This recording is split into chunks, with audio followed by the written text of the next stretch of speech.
faut connaître les attentes des employeurs. D'accord? Mais aujourd'hui, il n'y a pas que l'attente de l'employeur qui compte, il y a aussi l'attente du candidat. Donc c'est une agence que j'ai créée pour être en adéquation avec le marché du travail. Que ce soit un étudiant qui débute, donc j'enseigne à l'EGC notamment et dans d'autres organismes. Ensuite, si on a un porteur de projet, j'accompagne les porteurs de projet. Et aussi, j'accompagne des entreprises existantes qui sont implantées et qui peuvent avoir des problématiques. Donc, je travaille avec des entreprises bien implantées qui veulent faire par exemple du développement.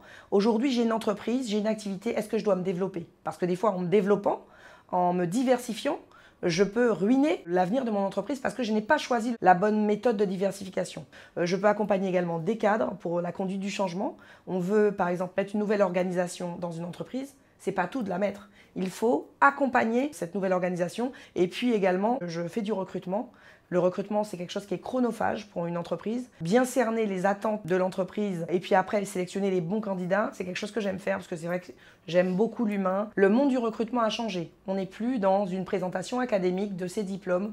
Aujourd'hui, l'employeur cherche des profils. Donc des fois, on va dire, ces hobbies peuvent nous aider à nous différencier. On doit écouter son salarié. Qu'est-ce qu'il veut pour être productif?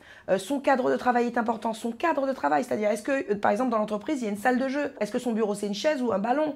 Tout ça, c'est important. Alors qu'avant, ça n'avait pas la moindre importance. Il y a une inadéquation entre ce qu'aujourd'hui est la génération Z. Ce sont des gens qui ont poussé la réflexion.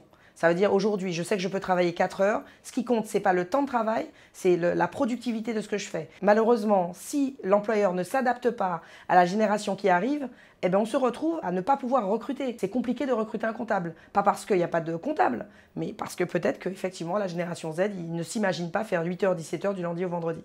Il y a pas mal de jeunes de la génération Z qui se disent, bah, moi, j'ai mon master, je suis brillante, je vais faire 1 an à l'étranger, je vais faire le tour du monde. Voilà.